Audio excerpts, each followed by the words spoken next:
మొదటి 2 భాగాలు కూడా. 3వ భాగంగా దేవుని యొక్క మాటలు మనం విందాం. లేఖనాల్లో నుండి ప్రార్థన చేస్తాను, ఏకీభవించండి.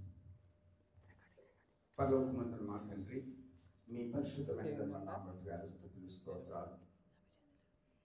మమ్మల్ని ప్రేమించి ఇచ్చిన ఆయుష్ని బట్టి, ఆరోగ్యాన్ని బట్టి మీకే వేల స్తుతులు స్తోత్రాలు తండ్రి. తండ్రి, మీ ప్రియమైన మేమందరం కూడా మీ సన్నిధానానికి వచ్చి మీ మాటలు వినాలని మేము వేచి ఉన్నాం తండ్రి.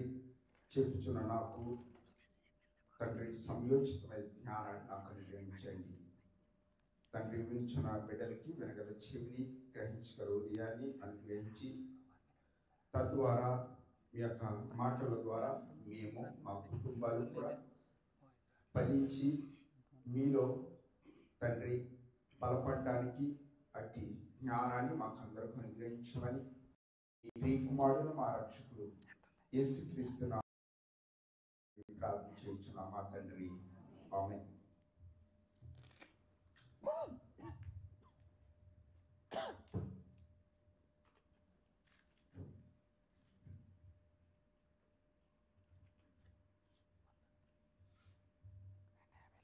అందరూ కూడా సంతోషంగా ఉన్నారు కదండి. ఎవరైనా విచారంగా ఉన్నారా?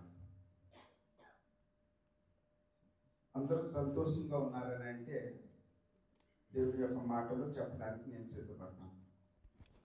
మీలో ఎవరైనా విచారకరంగా ఉన్నట్లయితే వాక్యం ద్వారా సంతోషపడడానికి ప్రయత్నించేద్దాం. మానవ యొక్క జీవితంలో విచారము, సంతోషము, బాధ ఇవన్నీ కూడా సహజం కదండి. ఇవి మనిషి జీవించినంత కాలము కూడా వెంటాడుతూ ఉంటాయి. కానీ వీటికంటే అతి శ్రేష్టమైనది, విలువైనది, దేవుని మాటలు మించినది మరొకటి లేదు. నమ్ముతున్నారు అందరూ? ఈరోజు మనం నేర్చుకునే పాఠం ఏమిటంటే, దేవుడు ఏర్పరిచిన వారిని మనుషులు వేరుపరచకూడదు. అయితే దీంట్లో 2 విషయాలు, అంటే 2 భాగాలుగా మనము డివైడ్ చేద్దాం. ఒకటి, దేవుడు ఎందుకు జతపరచాలని ఆయన యొక్క ఆలోచన, ఆయన యొక్క సంకల్పం. మనుషులు దేవుడు ఇరువురును కూడా ఎందుకు ఏర్పరచాలి అన్న విషయాన్ని మనము ఒక భాగంగా నేర్చుకున్నాం. 2వ భాగంగా అసలు ఎందుకు వేరుపరచాలనుకుంటున్నాడు, అంటే అసలు ఎందుకు వేరుపడాలని ఆలోచన కలిగి ఉన్నారు, ఆ వెనకాల ఉన్న నష్టం ఏమిటి, వేరుపడిన తర్వాత వారు దేన్ని కోల్పోతున్నారు, దాంట్లో ఉన్న నష్టాన్ని కూడా మనము కొన్ని విషయాలు తెలుసుకున్నాం. 2 కూడా నేను త్వరగా వెళ్తాను, నాతో పాటు ఏకీభవించండి. ఒకటి, దేవుడు ఎందుకు ఏర్పరచాలనుకుంటున్నాడు, ఏర్పరిచిన తర్వాత దేవుడు తద్వారా ఏమి కోరుకుంటున్నాడు అన్న విషయాన్ని మనం ఆలోచిద్దాం. అయితే చదవబడ్డ లేఖనము తర్వాత మనం దాని గురించి వివరణలోకి వెళ్దాం. ముఖ్యంగా మనకి వివాహం అనేది చాలా ఇంపార్టెంట్ అయినది కదండి. అయితే హెబ్రీ పత్రిక 13వ అధ్యాయం 4వ వచనం అంటున్నారు, వివాహము అన్ని విషయములలో ఘనమైనది. వివాహం అంట అన్ని విషయాలు. ఎన్ని విషయాలు అని అంటే అన్ని విషయాల్లో. ఏంటి ఆ విషయాలు అని అంటే, 1 విలువైనది, 2 ఘనమైనది, 3 శ్రేష్టమైనది, అన్నిటికంటే అమూల్యమైనది. ఇవన్నీ కూడా ఘనమైన దాంట్లోనే పర్యాయ పదాలలో విమిడి ఉన్నది. చాలా ఏమైందంటే ఘనమైనది. అది ఎందుకు ఘనమైనది అని అంటే, ఒక కుటుంబం వ్యవస్థ, ఒక కుటుంబం ఇరువురు కూడా ఏమవుతుందంటే 2 కుటుంబాలు కూడా ఒక కుటుంబంగా పిలువబడుతుంది. ఎందుకని దేవుడు జతపరచాలనుకున్నాడు అని అంటే, ఒకటి, భార్యాభర్తలు ఇరువురు కూడా అన్యోన్య సహవాసం కలిగి అన్యోన్యంగా జీవిస్తూ దేవుని మహిమపరచాలనే ఉద్దేశం. వారిరువురు ద్వారా ఏం జరగాలి అని అంటే సంతాన ఉత్పత్తి అనేది జరగాలి. తద్వారా భూమిని నింపాలి. అదే అంటారు ఆదికాండము 1:28 అంటున్నాడు, వారిరువురు కూడా ఆశీర్వదించి ఆశీర్వదించింది ఎట్లనగా మీరు ఫలించి అభివృద్ధి పొంది విస్తరించి భూమిని ఏం చేయాలంట? నిండించి. ఎలాగా? ఫలించి అభివృద్ధి పొందుతారు అంటే దేవుడు ఇరువురు కూడా జతపరచడానికి దాని వెనకాలన్న అమూల్యమైన సంకల్పం. ఎందుకనంటే ఇరువురు పట్ల ఒక రెండు కుటుంబాలు కూడా దేవుడు ఏం చేస్తాడంటే జతపరచడం అంటే వివాహ బాంధవ్యం ద్వారా ఏం చేస్తాడు అని అంటే దేవుడు జతపరిచాడు. జతపరిచిన తరువాత జరగవలసింది ఏంటి అని దేవుడు ఆలోచన కలిగి ఉన్నాడు, ఒక సంకల్పం కలిగి ఉన్నాడు. ఏంటి ఆ సంకల్పం? వారిని ఆశీర్వదించాడు, వారిని దీవించాడు, వారిని ఫలించమన్నాడు. ఫలించిన తర్వాత అభివృద్ధి జరగాలి, సంతాన ఉత్పత్తి అనేది జరగాలి. జరిగిన తర్వాత ఏం చేయాలంటే తన కుటుంబము పిల్లలు కూడా ఏం చేయాలంటే దేవుడిని మహిమపరచాలి. అది చాలా విలువైనది. అందు గురించి వివాహం అనేది చాలా ఘనమైనదిగా, శ్రేష్టమైనదిగా. ఆ వివాహ బాంధవ్యంలో ఉన్న ఏంటి ఆ శ్రేష్టత అని అంటే, ఒకటి, కుటుంబం ద్వారా సమాజానికి ఒక గుణపాఠాన్ని తెలియజేస్తుంది. ఒక కుటుంబం ఉంది, ఆ కుటుంబము ఆ సమాజాన్ని గుర్తించినట్లయితే సమాజం ఏమి వాళ్ళకి విట్నెస్ ఇస్తుంది? ఫలానా కుటుంబము చాలా మంచి కుటుంబం, తన బిడ్డలు చాలా మంచివారు. ఆ మంచివారు అని ఎక్కడికి వస్తుంది అని అంటే సమాజానికి వస్తుంది. సమాజం కాస్త సంఘం మీద పడుతుంది, సంఘము దేవుని ద్వారా మహిమపరుస్తుంది. చూసారా? ఒక కుటుంబము మంచిది అయితే ఎక్కడికి వెళ్తుంది? సమాజం ద్వారా. సమాజం నుండి సంఘానికి వెళ్ళి ఒక విలువైన గుర్తింపు దేవునికి మహిమకరంగా ఉంటుంది. అదే అంటున్నాడు, మీరు ఫలించండి, అభివృద్ధి పొందండి. ఏమంటున్నాడంటే భూమిని నింపండి.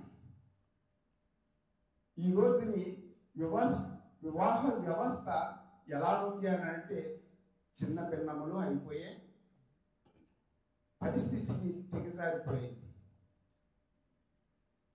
ఈ రోజుని ఎందుకని అలా జరుగుతుందంటే దేవుని యొక్క సంకల్పాన్ని ఎరగని వారు లేరండి. వివాహం చేసుకుంటున్నారు, కానీ కొంతకాలానికి దాని గుర్తింపు అనేది మర్చిపోయి దేవుని యొక్క సంకల్పాన్ని నిరాకరించే పరిస్థితి కోల్పోయారు. అలాంటి వారికి సమాజంలో గుర్తింపు ఉంటుందా? సొసైటీలో గుర్తింపు ఉంటుందా? గుర్తింపు ఉండదు. కానీ దేవుడు అలా కోరుకోవట్లేదు. ఏం చేస్తున్నాడంటే దేవుడు తన కుటుంబం ద్వారా దేవుడు మహిమపరుచుకోవాలనే ఒక తాత్పర్యం, ఒక ఆలోచన, ఆయన యొక్క సంతోషం కూడా. అయితే మనము ఆది కాండంలో చూసిన విషయాన్ని చూసినట్లయితే అదే విషయాన్ని మరొకసారి చదువుకుందాం. ఆది కాండము 1:28 దేవుని ఏ విధంగా ఆశీర్వదించాడంటే సమస్తం కూడా వారికి అప్పగించాడు. ఆదాము హవ్వకి కూడా సమస్తాన్ని కూడా అప్పగించాడు. మీరు ఏలండి, నింపండి, మమ్మల్ని ఆశీర్వదించాను, మీ ద్వారా నేను మహిమ పొందుకోవాలని దేవుడు చూస్తూ ఉన్నాడు. అలాగా కాలక్రమేపీ జరుగుతున్నప్పటికీ 6వ అధ్యాయానికి వచ్చేటప్పటికి ఏమైపోయారో తెలుసా? నింపబడిన జనాంగం అంతా కూడా దేవుని దృష్టిలో ఏమైపోయారు? అన్యాయస్తులు అయిపోయారు. దేవునికి నొప్పి కలిగించే ఆలోచనలోకి దిగిపోయారు. ఒకరికొకరికి సంబంధం లేకోకుండా వారి ఇష్టానుసారంగా జీవిస్తూ దేవుడంటే భయం లేకోకుండా ఏమైపోయారంటే అక్కడ ఉన్న జనాంగం అంతా కూడా దేవుని దృష్టిలో భయంకరమైన దారుణమైన ఆ స్థితికి దిగజారిపోయినప్పుడు దేవుడు ఏం చేస్తాడంటే ఆ యొక్క ఉన్న జనాంగం అంతట్లో కూడా నీటి ద్వారా ఏం చేశాడు? నాశనం చేశాడు. చూసారా? ఫలించలేదు దేవునిలో. దేవుని యొక్క సంకల్పాన్ని గుర్తించలేదు. దేవునికి నొప్పి తెచ్చే పరిస్థితికి దిగజారిపోయాడు. ఆయన సహించలేకపోయాడు. ఆ యొక్క జనాంగాన్ని చూసి వారికంటే వారే హెచ్చించుకోవడం మొదలు పెట్టారు. దేవుడు ఆ జనాంగాన్ని చూసినప్పుడు ఎంత విలవిలాడిపోయాడంటే దేవుడు ఆ యొక్క జనాంగం ద్వారా సృష్టించుకున్న జనాంగాన్ని నాశనం చేయాలనుకున్నాడు. అలాంటిటప్పుడు ఒక మంచి కుటుంబము ఆయనకి జ్ఞాపకం వచ్చింది. ఒక మంచి కుటుంబం, ఆ తరములో అంత నీతిమంతుడు, యథార్థవంతుడు ఆయన చూస్తున్నాడు పరలోకం నుండి. అదే విషయాన్ని నావోహు పిలుచుకున్నాడు. నావోహు, ఈ తరంలో నీవే యథార్థవంతుడు, నీతిమంతుడవు, నువ్వు తప్ప ఎవరో కూడా నాకు కనిపించట్లేదు అన్నప్పుడు తన కుటుంబం అంతా దేవుని పట్ల ఎంత భారం కలిగి పనిచేసింది అని అంటే, ఒక పని ఇచ్చినప్పుడు ఓడ తయారు చేయటంలో వారి కుటుంబం అంతా కూడా ఇన్వాల్వ్ అయ్యారు. పని చేయడానికి పూనుకున్నారు. ఓడను తయారు చేశారు. ఈ రోజుని మనం కావచ్చు, మన కుటుంబం కావచ్చు, దేవుని యొక్క పని చేయడానికి ఎంతమంది ఎదురుకో రావడం జరుగుతుంది ఒకసారి ఆలోచించాలి. నా వంతుగా నేను దేవుని పని చేయడానికి నేనేం చేస్తున్నా? మనమంతా కూడా స్వార్థపరులండి. అవునంటారా కాదంటారా? మనమందరం కూడా స్వార్థపరులు. మనమే మన కుటుంబాలు బాగోవాలి, మనమే బాగుండాలి, మనమే సొసైటీలోకి కనబడాలి, మన యొక్క గొప్పతనమే కనిపించాలి. అంతే తప్ప దేవుని యొక్క ఉద్దేశాన్ని, దేవుని యొక్క సంకల్పాన్ని మనము నెరవేర్చేవారుగా ఉండాలనే ఒక ఆలోచన ఎవరిలో కూడా లేదు. ఉందండి? అలా ఉన్నట్లయితే మనం నాలుగు వలె ఎందుకని దేవుని దృష్టిలో మనం గుర్తించలేము? ఆనాటి తరంలో ఒక వ్యక్తిని గుర్తించాడు, పిలుచుకున్నాడు. ఇదిగో నేను నీటి ద్వారా, జలప్రలయం ద్వారా ఎవరైతే నేను నింపమన్నానో, ఎవరినైతే ఆశీర్వదించానో వారందరూ కూడా ఏమైపోయారంటే నా మాటకు లోబడలేదు. నా యొక్క ఆలోచనకి వాళ్ళు ఆలోచించుకోకుండా తన ఇష్టానుసారంగా జీవించడానికి ఏమయ్యారంటే పూనుకున్నారు. అందు గురించే వారి ద్వారా నా మనసు ఏమైందంటేనంట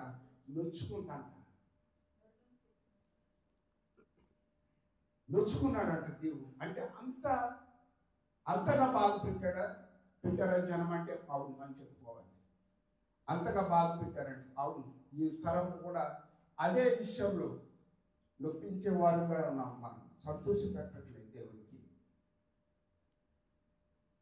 మనం సంతోష పెట్టట్లేదు. ఇప్పటికి కూడా పేరుకు మాత్రమే క్రైస్తవులుగా జీవిస్తున్నాం. తన కోసం ఫలించేవాడు కావాలని దేవుడు ఎదురు చూస్తున్నాడు. తన కోసం, దేవుని కోసం, దేవుని యొక్క మాటలు తెలియజేయాలని, దేవుల్లో ఫలించాలని ఆయన ఎదురు చూస్తూ ఉన్నాడు. ఆయన యొక్క ప్రేమను మనం గుర్తించలేకపోతున్నాం ఇప్పటికీ కూడా. అయితే తన కుటుంబము ఆ ఓడ తయారు చేసే విషయంలో కావచ్చు, తన కుమారులు ఎంతగా అభివృద్ధి పొందారు అని అంటే అసలు మనం ఊహించలేము. ఆ జలప్రలయం నుండి ఎంతమంది రక్షించబడ్డారు? ఆ తరంలో నాలుగు యొక్క కుటుంబమే 8 మంది మాత్రమే. ఎవరు? ముగ్గురు కుమారులు, హాము, సేతు, యఫేతు అని వారు ముగ్గురు, తన కోడళ్ళు నాహోము తన భార్య మాత్రమే రక్షించబడ్డారు. ఎంత విచిత్రమండి! యెహోవా దగ్గరే రక్షించబడ్డారు వాడి ద్వారా. అదే విషయాన్ని కూడా నాహోము కూడా తెలియజేశారు. ఏమని అనంటే ఆది కాండము 9వ అధ్యాయము 1వ వచనంలో అదే విషయాన్ని మళ్ళా రిపీట్ చేస్తున్నాడు. మరియు దేవుడు నాహోమును పిలిచి తన కుమారుని ఆశీర్వదించాడు. ఏమన్నాడు? మీరు ఫలించి అభివృద్ధి పొంది. ఎక్కడ మాట అన్నారు? ఆది కాండం ఆదాముతో అవ్వతో కూడా అదే విషయాన్ని తెలియజేశారు. మళ్ళా అదే విషయాన్ని నాహోము గారితో కూడా తెలియజేయటం అనేది జరుగుతుంది. ఎంత ప్రేమ అండి! అంటే దేవుని యొక్క ఉద్దేశం ఏంటి? ఇందులో నింపాలి.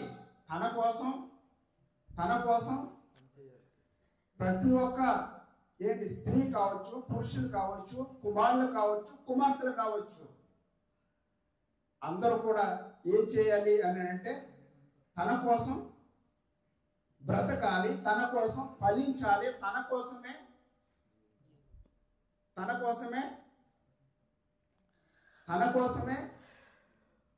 ఎవరు మాట్లాడట్లేదు?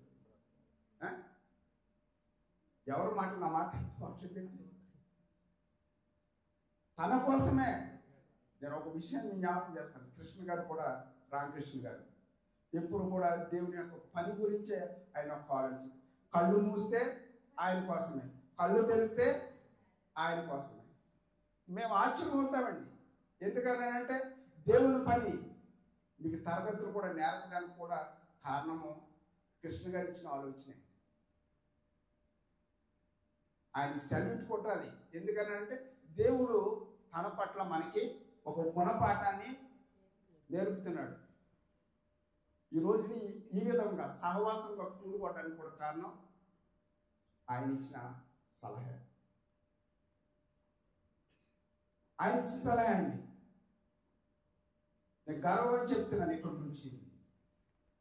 దేవుడు కూడా ఆలోచన కలిగి ఉన్నారు అందరి పట్ల, నా పట్ల, మన పట్ల. అందరూ కూడా ప్రపంచంలో ఉన్న ప్రతి ఒక్క స్త్రీ కావచ్చు, పురుషులు కావచ్చు, పిల్లలు కావచ్చు, అందరూ కూడా దేవుని కోసం ఫలించాలని, దేవుని యొక్క జ్ఞానాన్ని ప్రకటించాలని ఒక ఉద్దేశం, ఆయన ఒక సంకల్పం. అదే విషయాన్ని తెలియజేస్తున్నాను. ఈరోజు మనం నాహోము గారి గురించి, జీవితాన్ని, తన కుమారుల గురించి చూసుకుంటూ వచ్చాం. వాళ్ళు కూడా ఆదాముకి హవ్వకి ఏ విధంగా అయితేనే ఆయన మీరు వాళ్ళని ఆశీర్వదించి దీవించిన తర్వాత ఫలించమన్నాడో అదే విషయాన్ని నాహోము గారి కుటుంబాన్ని కూడా అదే విషయాన్ని తెలియజేసుకుంటూ వచ్చారు. అయితే యాకోబు గారి కుమారులు ఉన్నారు. యాకోబు గారికి 12 మంది కుమారులు ఉన్నారు కదండి. ఎక్కువగా ఫలించింది ఎవరు? యోసేపు గారు. చూసారా? ఎందుకని? ఇప్పుడు యాకోబు గారు ఏ మాటలైతే తెలియజేశారో తెలియదు, కానీ దేవుని పట్ల ఎంత విశ్వాసం ఉందంటే అతనికి ఎంత భయభక్తులు కలిగి జీవించాడు అని అంటే ఒక ఉన్నతమైన స్థాయికి వెళ్ళారు. అంటే యాకోబు ఎంత భయభక్తులుగా పెంచాడో మనం ఆలోచించాలి. అదేవిధంగా మన కుమారుని, మన కుమార్తెల్ని మనం ఎందుకు అలా పెంచుకోలేకపోతున్నాం అన్నది కూడా ఆలోచించుకోవాలి. మనం విద్యని అభ్యసింపజేస్తున్నాం, కానీ మన యొక్క పిల్లల యొక్క భవిష్యత్తు రేపన్న తరంలో ఏ విధంగా ఉంటానన్నది ఆలోచన లేదు మనకి. యాకోబు గారు ఎంత భయభక్తులుగా పెంచారు అనంటే ఆయన ఒక రాజ్యానికి అధికారిగా చేశారు. ఆయన ఆశీర్వదించాడు. ఆయన ఏ ప్రాంతానికి వెళ్తే ఆ ప్రాంతం యోసేపు గారి ద్వారా ఆశీర్వదింపబడటం అనేది జరుగుతూ ఉంది. ఒక ఐగుప్తు దేశానికి ఆయన ఏమయ్యాడు అని అంటే ఒక రాజు అయిపోయాడు. కేవలం దేవుని యందు భయభక్తులు కలిగి చెడుతనాన్ని విడిచిపెట్టడం ద్వారా. చెడుతనాన్ని విడిచిపెట్టుకోవడం. ఈరోజు మనము చెడుతనాన్ని విడిచిపెట్టుకోవడానికి ఇష్టపడలేదు, ఆహ్వానిస్తున్నాం. అదేవిధంగా ఏలీ గారు మీకు తెలుసు కదండి, యాజకుడు దేవుని సన్నిధిలో దేవుని పరిచర్య చేసేవారు.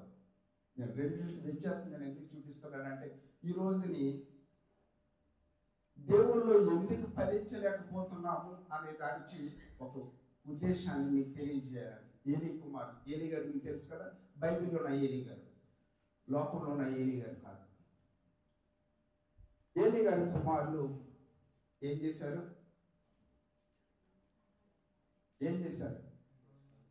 ఏలీ గారు దేవుని యొక్క సమ్ముఖంలో యాజకత్వం చేస్తున్న ఏలీ గారు తన కుమారుని పట్టించుకోలేదు. తన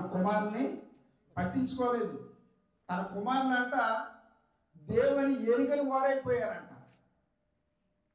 1వ సమూయేలు చూద్దాం ఒకసారి. 1వ సమూయేలు 2వ అధ్యాయము 12-13 వచనాలు చూద్దాం ఒకసారి. ఏలీ కుమారులు యెహోవాను ఎరిగిన వారై ఏమైపోయారంట? యెహోవాను ఎరగని వారై. దేవునికి యాజకత్వం చేసేవారు ఎవరో? ఏలీ గారు. మరి తన కుమారుని పరిస్థితి ఏంటండి? అంత భయంకరమైన దారుణం ఉండదు. ఎస్, మనకు కూడా సమాజంలో కనపడతారు అలాంటి వారు. కనపడలేదా? మనం నీతిమంతులమని కాదు, ఉన్నారు. మీరు దుబాయ్లో ఉన్నారు కాబట్టి మీకు అన్ని విషయాలు కూడా తెలుసు. ఎవరు ఎలాంటి వారో, వారి యొక్క జీవితం ఏమిటో, వారి యొక్క ఆలోచనలు ఏమిటో, వారి యొక్క తలంపులు ఏమిటో అన్నీ కూడా మీకు బాగా తెలుసు. నేను ప్రత్యేకించి చెప్పవలసిన అవసరత లేదు. ఏలీ కుమారులు అంట దేవుని ఎరుగని వారై. చదవండి బ్రదర్ గారు. దేవుని ఎరుగని వారై మిక్కిలి దుర్మార్గులైయుండిరి. ఏమైపోయారంట? మిక్కిలి దుర్మార్గులైయుండిరి. దుర్మార్గులైపోయారంట. మిక్కిలి దుర్మార్గులు అంటే దేవునికి ఇష్టానుసారంగా జీవించవలసిన బిడ్డలు ఏమైపోయారంట? దేవుని దృష్టిలో దుర్మార్గులై, ఇంకా చదవండి, దుర్మార్గులైయుండిరి. దుర్మార్గులై ఉండి జనుల విషయమై ఏమయ్యారంట? జనుల విషయమై యాజకులు చేయవచ్చిన పని ఏమనగా ఎవడైనను బలిపశును వధించిన మీదట. ఎంత భయంకరమైన దుస్థితికి దిగజారిపోయి చూడండి. దేవునికి అర్పించవలసిన బలి అర్పణలోనే వాళ్ళు ఏం చేశారు అని అంటే, దేవుని కంటే ముందే వీళ్ళే తినేయాలని, తాగేయాలని అంత దుర్మార్గంగా జీవించారు. అంటే దేవుడు దీని ద్వారా సంతోషిస్తాడా? లేకపోతే ఏం చేస్తాడు చెప్పండి? ఏం చేయాలి అలాంటి వారిని? తర్వాత జరిగితే ఏం చేయాలన్నది ఆయన యాక్షన్ తీసుకోవాలి. మనం చెప్తే జరగవయ్యి, మనం చెప్తే జరగవు. ఎందుకన్నానంటే దేవుని యొక్క సంకల్పం ఉంది. దేవునికంటూ ఒక సంకల్పం ఉంది. దేవునికంటూ ఒక ఆలోచన ఉంది. ఎందుకని జతపరిచిన వారి నిమిత్తంలో ఒక కుటుంబము ఏం చేయాలని అంటే సమాజానికి ఒక గుణపాఠం చెప్పాలని, తద్వారా తన కుటుంబం ద్వారా దేవుడు మహిమ పొందాలని ఒక ఆలోచన అనేది కలిగింది. అందుగురించే జతపరిచిన వారిని మనుషులు వేరుపరచకూడదు. దేవుడు జతపరిచాడు. దేవుడు జతపరిచిన తర్వాత ఏం జరగకూడదంటే వేరుపరచడానికి అవకాశం లేదు. అయితే జతపరచడానికి గల కారణం ఏంటో చూసాం. ఎందుకని?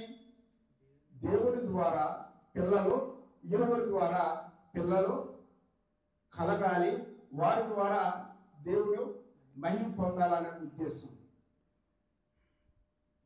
ఇరువురి ద్వారా పిల్లల కన్నా తర్వాత పిల్లల ద్వారా కుటుంబం ద్వారా ఏం పొందాలి? మహిమ పొందాలన్న ఉద్దేశంతో ఏం చేశాడంటే ఇరువురిని, అంటే వేరువేరుగా ఉన్న కుటుంబాన్ని ఇరువురుగా ఏం చేశాడు అని అంటే జతపరచడం అనేది జరుగుతూ వచ్చింది. అందులో చాలా విషయాలు మనం నేర్చుకుంటూ వచ్చాం. ఒకటి ఆదాము ఆలోచించిన మాటను వాళ్ళు రాబోయే తరంలో ఏం చేశారంటే దేవునికి ఇష్టంగా జీవించలేదు. రెండో కుటుంబంలో వారి నాలుగు వారి కుటుంబం ఏ విధంగా దేవుళ్ళు పనిచేశారు అన్నది మనం ఆలోచించాలి.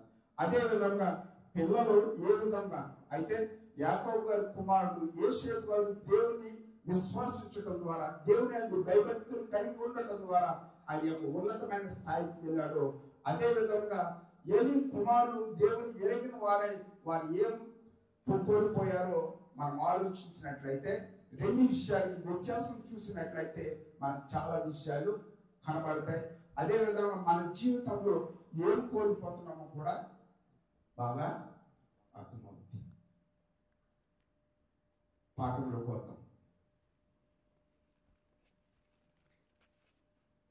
మత్తయి సువార్త 19వ అధ్యాయము 3 నుండి 9 వరకు చదువుకుందాం. రెండోదిగా మనం నేర్చుకోబోయేది ఏంటంటే, ఇరువురు జతపరచాలి కదండి. ఇరువురు అంటే భార్య భర్తలు జతపడడం అనేది చూసుకుంటూ వచ్చాం. అదే భార్య భర్తలు ఎందుకు విడిపోతున్నారు, విడిపోవలసిన అవసరత ఏముంది, విడిపోతే కనుక ఏం కోల్పోతున్నారు చూద్దాం. వారి ఇరువురు కూడా దేవుని రాజ్యానికి వెళ్ళటానికి కోల్పోతున్నారు. ఏ విషయంలోనంటే మనకి చిన్న విషయంలో లాస్ట్ విషయం తెలియజేస్తారు. అయితే చదువుదాం. ముందుగా యేసుక్రీస్తు ప్రభు వారిని శోధిస్తున్నారంట. ఆయన మాటలు వెంటకు రాలేదని వాళ్ళు ఏం చేస్తున్నారు, ఆయనలో ఏదో తప్పు వెతకాలి. తప్పును ఏం చేయాలంటే యాజకుల దగ్గరికి తీసుకువెళ్ళాలి, ఈమె దోషిగా నిలబెట్టాలి అన్న ఆలోచన యేసుక్రీస్తు ప్రభు వారు చెప్తున్న మాటలు వాళ్ళు విని తమ బ్రతుకులను మార్చుకోవడానికి రావలేదు. అక్కడ పరిచయులు అవ్వచ్చు, ఇంకా యాజకులు అవ్వచ్చు, ఇంకా ధర్మోపదేశకులు అవ్వచ్చు, వాళ్ళందరూ కూడా ఎప్పుడు కూడా ప్రభు దగ్గరకు వస్తూ ఉండేవారు. ఆయన మాటలు వినేవారు కానీ హృదయంలో ఎప్పుడు కూడా ఉంచుకోలేదు. ఏం చేస్తున్నారు అని అంటే చదువుదాం. పరిసయ్యులు ఆయనను శోధింపవలనని ఏ హేతువు చేతనైనను ఏంటంట, పురుషుడు తన భార్యను విడనాడుతున్న న్యాయమా? ఏ హేతువు చేత అంటే కారణం, ఏదో ఒక కారణం చేతైనా భర్త భార్యను విడనాడవచ్చా అని ప్రభు దగ్గరికి వచ్చి అడుగుతున్నారు. అంటే ఇక్కడ మనం గమనించాలి. వీళ్ళే తెలివితేటలు అనుకుంటున్నారు. ఎవరో పరిసయ్యులు ఏమనుకుంటున్నారు అంటే, మేము బాగా మొదల్లో మాకు ఏముందంటే బాగా జ్ఞానం ఉంది, మేమే గొప్ప, మాకంటే గొప్ప ఎవరు కూడా లేదు. ఈయన సర్వ సంపదలు ఏమైనాయంట, జ్ఞానము సర్వ సంపదలు ఆయన అందే గుప్తమనే ఉన్నవి. ఆయనకి ఇచ్చిన మరో జ్ఞాని ఎవరు లేరు. ఎందుకని అంటే మన హృదయంలో ఏ తలంపు వస్తుందో ఆయన ముందుగానే, ఆయనకి ఎదురు ప్రశ్న చేయడానికి మనకు అవసరం లేదు. ఆయన ఏం చెప్తున్నారో అది మనం జాగ్రత్తగా ఆలోచించాలి తప్ప మనము తడువుకోవడానికి అవకాశం లేదు. ఆయన ఏదో రకంగా ఏదో కారణం చేత ఏం చేస్తున్నారు, ఆ తప్పుని కాస్త ఎవరి మీద నెట్టేస్తున్నారు అని అంటే మోషే గారి మీదకి నెట్టేయడానికి చూస్తున్నారు. మరి మోషే ఎందుకు అలా చెప్పారు అని అంటే ఏమైపోయిందంట, హృదయ కాఠిన్యం, కనికరం లేదు ఇక్కడ, కఠినమైపోయింది, బండబారిపోయింది. మనం వివాహం చేసుకున్నప్పుడు ఉన్న సంతోషం కాస్త ఏమవుతుందంటే కడ వరకు ఉండదు. ఉంటుందా? వివాహంలో ఉన్న మూమెంట్, ఆ ఉత్సాహము ఎప్పటి వరకు ఉండదు? ఏముండదు. స్నానం చేసినప్పుడు మనం చూసినట్లయితే బాత్రూమ్ దగ్గర కూర్చుంటారు, ఎప్పుడు వస్తారా అని. మన ప్రేమ, ఆ ప్రేమ కాస్త కొన్నాళ్ళ వరకు ఎందుకు ఉండదు? ఎందుకు ఉండదండి? ప్రేమ కాస్త ఎందుకు ఉండదు? మరి ఇసాక్ అలా చేయలేదు. ఇసాక్ గారు ఎప్పుడు ప్రేమించడం మొదలు పెట్టాడు ఆయన? పెళ్లికి ముందా, పెళ్లికి తర్వాత? పెళ్లి అయిన తర్వాత ప్రేమ స్టార్ట్ అయింది. పెళ్లి అయిన తర్వాత ప్రేమ స్టార్ట్ అయింది. అది ప్రేమ. అది ప్రేమ. ఆ ప్రేమ కావాలి. దేవుడు నీ పట్ల, నా పట్ల ఎంత ప్రేమ కలిగి ఉన్నాడు అని అంటే దానికి వెల కట్టలేము. కట్టగలుగుతామా? కట్టలేము. అయినప్పటికీ కూడా ఆయన దీర్ఘశాంతం కలిగి ఉన్నాడు. నువ్వు ఎన్ని చెడు మార్గాలు తిరిగినా, ఎంత భయంకర పాపము చేసినప్పుడు కూడా ఆయన నా కోసం పనిస్తాడు, నా సంకల్పాన్ని నెరవేరుస్తాడన్న ఆలోచన ఆయనలో ఉంది. కానీ ఇది గుర్తించట్లే. పాఠంలో కొందాం. 5వ వచనంలో, ఇందు నిమిత్తము పురుషుడు తల్లిదండ్రులను విడిచి తన భార్యను హత్తుకుని. ఎందు నిమిత్తం? దేవుడు జతపరిచిన దాన్ని బట్టి. ఎందు నిమిత్తం? అసలు విడిపోవడం అనేది ఆయన ఒక ఆలోచన కాదు. ఆలోచించండి. విడిపోవడం అనేది ఆయన ఒక ఆలోచన కాదు, జత కలపడమే. ఆయన ఎప్పుడు కూడా కలవడమే చూస్తాడు తప్ప విడగొట్టడానికి ఆయన ఒక ఆలోచన కాదు. సృష్టి ఆరంభం నుండి కూడా ఏం చేస్తాడు అని అంటే, దేవుడు ఏం చేస్తాడు? ఒకరిని పురుషుని గాను స్త్రీని గాను నిర్మించారు. నిర్మించిన తర్వాత అదే విషయం 5వ వచనం అంట. చూద్దాం. 3వ వచనంలో, 4వ వచనం. ఆయన సృజించిన వాడు ఆది నుండి వారిని ఏం చేశారంట? పురుషుని గాను స్త్రీని గాను సృజించారు. ఇందు నిమిత్తము పురుషుడు తల్లిదండ్రులను విడిచి తన భార్యను హత్తుకొని వారిద్దరూ కూడా ప్రేమై ఉన్నారంట. ఏక శరీరం. ఏకంగా ఉన్నారు తప్ప వేరుగా లేదు. ఒక్క శరీరమే, ఒక్క ఆలోచనే, అంతా కూడా ఒక్కటే. రెండు లేవు అక్కడ. గమనించాలి. రెండు కాదు, ఒక్క శరీరంగానే. ఆలోచనలన్నీ కూడా ఏం చేస్తాడు? పెళ్ళైన వెంటనే తన భార్యతో షేర్ చేసుకుంటాడు ప్రతిదీ కూడా. ఇప్పుడు చాలా మంది తల్లిదండ్రులను షేర్ చేస్తున్నారు. ఏ విషయంలో ఉన్నా నా భార్య ఎలా అంటుంది, నా అత్తగారు ఎలా అంటుంది ఏంటి, ఇవన్నీ కూడా ఏం చేస్తున్నారంటే మోసపోతున్నారు తల్లిదండ్రుల దగ్గరికి. అలా మోసపోవడానికి అధికారం ఇవ్వలేదు. ఒక్క శరీరమే. ఆ శరీరాన్ని ఏమన్నాడు అని అంటే చెప్పుకొద్దాం ఒకసారి. 6వ వచనంలో, కాబట్టి వారికను ఇద్దరు కాక ఏక శరీరంగా ఉన్నారు కనుక దేవుడు జతపరిచిన వారిని మనుషులు వేరుపరచకూడదు. వాళ్ళిద్దరుగా మీరు ఒక్కటిగా ఉన్నారు కనుక వారిని వేరుపరచడానికి దేవుడు అధికారము ఇవ్వలేదు. అంటే ఆలోచనలు ఒకటి ఉంది. ఇద్దరు కూడా శరీర రీతిగా ఒకే రకంగా ఉన్నారు. ఇప్పుడు తన శరీరాన్ని ద్వేషించుకున్న వాడు ఏమంటారు? ఎవడు లేడు. తన శరీరాన్ని ద్వేషించుకున్న వాడు ఎవడంటాడు? పిచ్చోడు అంటాడు.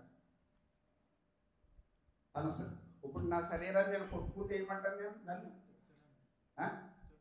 పిచ్చోడు అంటాడు. అదే పిచ్చోడు. ఇప్పుడు విడిపోవడానికి గల కారణం ఏంటి? పిచ్చోడు చేసేది. దైవికంగా ఆలోచించినాడు అలా చేయడు. మన యొక్క ప్రేమలు ఎలా ఉంటాయి అని అంటే మోహపు ప్రేమ. పై రూపాన్నే చూస్తాం. అందం ఉందా, రైట్, సెలెక్ట్, నాకు ఈమె కావాలి అన్నారు. ఎవరో? సంసోన్ గారు.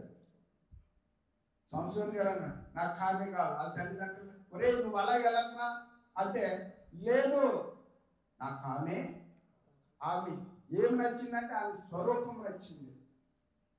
ఈ రోజుని ఆ స్వరూపం కాదు చూసి కొన్నాళ్ళకి ఏమవుతుందంటే మోసపోయి ఎవరు కాదు వేరుపడిపోయే పరిస్థితికి దిగజారుతుంది. అర్థమవుతుందండి. అందుగురించే వారి ఇరువురి గురించి ఏమన్నారు అని అంటే చూద్దాం లేఖనాలను బట్టి. 8వ వచనం ఏమన్నా అంటే ఆయన నీ హృదయ కాఠిన్యం ఏమన్నా అంటే మోషే గారు తెలియజేసింది ఏంటంటే ఆయన వ్యభిచారము నిమిత్తమే తప్ప మరొకటి కాదు. ఆ కారణాన్ని బట్టి మీరు వ్యభిచారము నిమిత్తం విడనాడవచ్చు అని చెప్పాడు ఆయన. అయితే ప్రభు అని ఇంకా ఏమన్నారు తెలుసా? కిందకు వచ్చేటప్పటికి చదువుదామా ఒకసారి 8వ వచనం చూద్దాం. ఆయన మీ హృదయ కాఠిన్యాన్ని బట్టి మీ భార్యలను విడనాడ మోసే సెలవిచ్చిన కానీ ఆది నుండి అలాగూ ఒప్పుకోవట్లేదు. దేవుడు విడిపోవటానికి ఒప్పుకోవట్లేదు. ఎందుకనంటే ఇందులో హృదయం ఏమైపోయింది? కఠినమైపోయింది. దయా దాక్షిణ్యాలు లేవు రైలుకి అంటారు కదా. ఎప్పుడు? అప్పుడప్పుడు మనం చూపవలసి వచ్చినప్పటికి మనం ఎదరోళ్ళు బాగా క్యాచ్ చేస్తాం ప్రతి విషయంలో. కానీ మనకు వచ్చేటప్పటికి మనం చేసేది మాత్రం మనకి కరెక్ట్ ఉంటుంది కదమ్మా. మనకి కరెక్ట్ ఉంటుంది. మన ఎవరినైనా డబ్బులు అడగొచ్చేటప్పటికి ఏమవుతానంటే పిసినారు రా అది ఎవరు కూడా పెట్టడం కరుణ దయ వారికి ఉండవరా అని అనిస్తాం. కానీ మనకు వచ్చేటప్పటికి చాలా ఆలోచిస్తాం. ఇస్తాడా ఇవ్వడా, అడిగాం కానీ ఇస్తాడా ఇవ్వడా, అన్ని రకాలుగా ఆలోచిస్తాం. కానీ ఏమనేసారు అంటే మీ హృదయ కాఠిన్యాన్ని బట్టి మీ హృదయంలో ఏముంది? కఠినమైపోయింది. మొదట్లో ఉన్న ప్రేమ ఏమైపోయింది? చల్లారిపోయింది అనుకోవాలి. అంతేనండి. మొదట్లో ఉన్న ప్రేమ చల్లారిపోయింది. ఇప్పుడు ఏమైంది? ద్వేషం మొదలైంది, అసూయ మొదలైంది, ఈర్ష్య మొదలైంది. ఎన్ని ఉన్నాయి తెలుసా? చెప్పుకుంటే చాలా ఉంటాయి. అదే విషయాన్ని పేతురు గారు ప్రభు దగ్గరకు వచ్చి అడుగుతున్నారు. ఏమని? ప్రభువా, నా సాటి సహోదరుడు తప్పు చేశాడు, ఎన్నిసార్లు క్షమించాలి? ఎన్నిసార్లు క్షమించాలి? 7 మార్లు మట్టికేనా? జీవితాంతం అంటే మనిషి ఏంటి తప్పు చేస్తూ ఉంటాడు. ఆయనకి తెలుసు మనం నీతిమంతులమేమీ కాదు. మనం ఎక్కడున్నప్పుడే యథార్థంగా జీవించడానికి ప్రయత్నం చేస్తాం. బయటికి వెళ్ళిపోతే అన్నీ మామూలే. అందుగురించే ఏమన్నాడంటే నా సహోదరుడు ఏం చేస్తాడంట? తప్పు చేస్తే అతనికి ఎన్నిసార్లు క్షమించాలంటే 7 మార్లు మట్టికేనా? కాదు, 70 సార్లు మట్టికి క్షమించాలంట. ఇప్పుడు మన వయసే 50, 60, అధిక బలం ఉన్నట్లయితే 80 చెప్పేశాడైనా. ఇప్పుడు భార్య భర్తలో ఎందుకు విడిపోవాలని ఆలోచన వచ్చింది అంటే ఇరువురిలో సమాధానం పడడానికి ఇష్టం లేదు కదండి. అందుగురించి వరీరుని ఏమన్నాడు తెలుసా? 9వ వచనం చదువుదాం. మరియు వ్యభిచార నిమిత్తమే తప్ప, వ్యభిచారి చేసిన దాని నిమిత్తమే తప్ప తన భార్యను విడనాడి మరి ఒకతను పెండ్లి చేసుకునేవాడు. ఎవరంట? ఈమె చేసావు. ఆమె ఏమన్నా నువ్వు అతనితో తిరుగుతుంది, ఇతనితో తిరుగుతుంది, లేకపోతే నేను అక్కడ చూశాను, నేను ఎక్కడికి చూశాను అని నువ్వు డబ్బా కొడుతున్నావు తప్ప నువ్వు ఇంకొక దాన్ని చేసుకోవాలని ఆలోచన కలిగినావు. కానీ దాన్ని ఏమన్నాడంటే నువ్వు దాన్ని చేసుకోవడం వల్ల నువ్వు వ్యభిచారం చేస్తున్నావు. అందుకుంటే వ్యభిచారులు దేవుని రాజ్యానికి వారసులు కాదు. ఏం కోల్పోయారు? దేవుని రాజ్యాన్ని. ఏంటి నష్టం? ఏంటి? దేవుని రాజ్యానికి కానీ దేవుని యొక్క సువార్తను ప్రకటించడానికి కానీ దేవుని యొక్క సంఘంలో జరిగే కార్యక్రమాలకు కానీ ఏం లేదంటే కోల్పోయావు, నష్టపోయావు. అందుగురించి దేవుడు జతపరిచిన వారిని మనుషులు వేరుపరచకూడదు.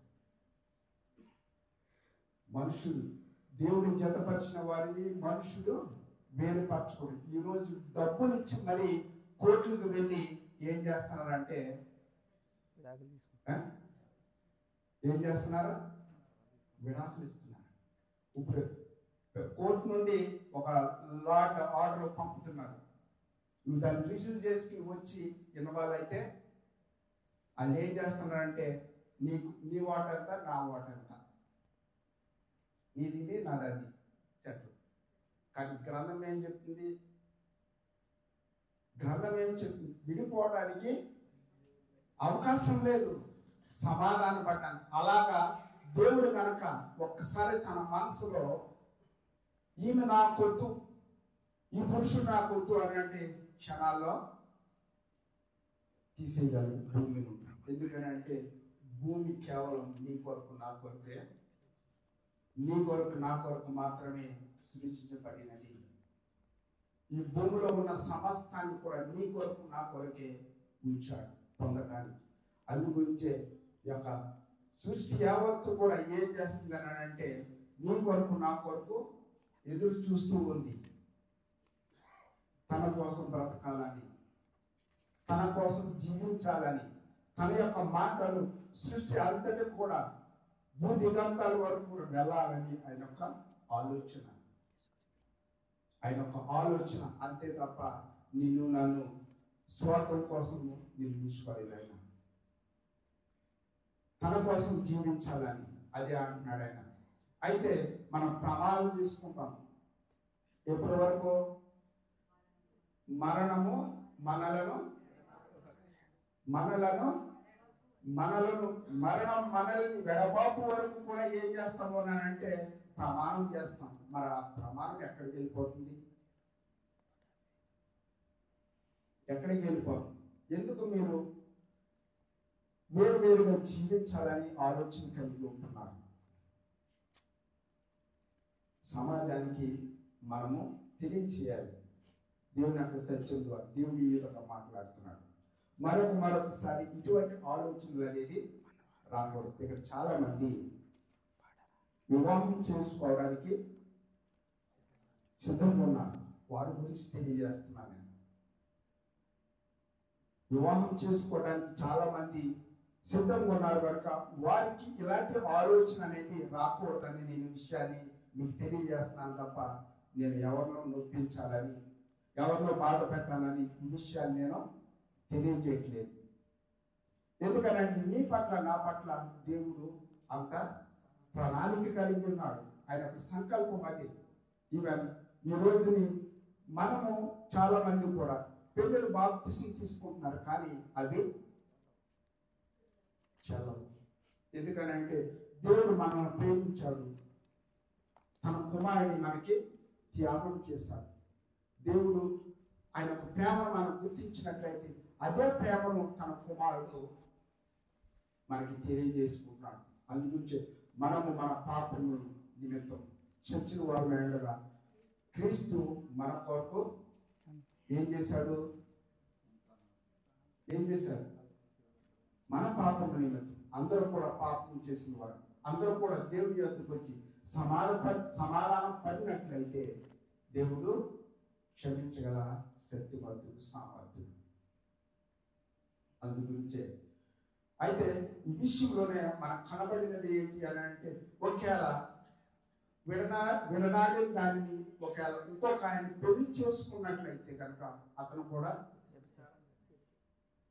అంటే మరొక పెళ్లి చేసుకోవడానికి అవకాశం లేదు, విడిచిపెట్టడానికి కూడా అవకాశం లేదు. వారు తరువాత వారి ఇరువురు ఏమైపోతున్నారంటే దేవుని రాజ్యానికి దూరం అయిపోతున్నారు. అందుగురించి సమాధానం అనేది చాలా ఇంపార్టెంట్ అనేది దేని విషయంలో? క్రైస్తవ వివాహ విషయాల్లో. అందుగురించే ఇంతవరకు కూడా ఈ యొక్క పాఠాన్ని శ్రద్ధగా విన్న మీ అందరం కూడా ప్రభువైన యేసుక్రీస్తు నామములో ప్రత్యేకమైన వందనాలు తెలియజేసుకున్నాను. ఈరోజు మన యొక్క పాఠం ఏమిటంటే దేవుడు ఏర్పరిచిన వారిని మనుషుడు వేరుపరచకూడదు. అర్థమైంది కదండి? ఇచ్చిన అవకాశాన్ని బట్టి సంఘానికి ప్రత్యేకమైన వందనాలు తెలియజేసుకుంటున్నాను. వ్యవసాయంలో ప్రార్థన చేసుకుని నేను యొక్క వాక్య ఉపదేశాన్ని ఇస్తాను. తలలో వచ్చండి.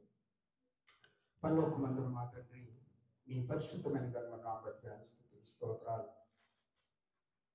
ఇంతవరకు మా మధ్య దేవుడు ఏర్పరిచిన వారిని మనుషులు ఎవరు కూడా ఏర్పరచకూడదని విషయాల్ని మా మధ్య ఉంచారు తండ్రి. తండ్రి మీ యొక్క సంకల్పాన్ని మేము గుర్తిరిగి తండ్రి మీలో ఫలించడానికి మీ ఇచ్చిన మాటను బట్టి వేల స్తుతులు స్తోత్రాలు. ఇంకనూ మేము మీ కొరకు ఫలించకపోయినట్లయితే వాక్యం ద్వారా మేము మా యొక్క జీవితాలు పట్టుకుంటూ మీలో ఫలించి జ్ఞానాన్ని మాకు అనుగ్రహించండి. ఇతర వాక్యాన్ని తండ్రి మా యొక్క హృదయాల్లో నింపుకొని మీకు ఇష్టంగా జీవించడానికి మీ ప్రియకుమారుడు మా రక్షకుడు యేసుక్రీస్తు నామములో అడిగి వేడుకొని ప్రార్థన చేస్తున్నాం మా తండ్రి. ఆమేన్. వ్యవసాయం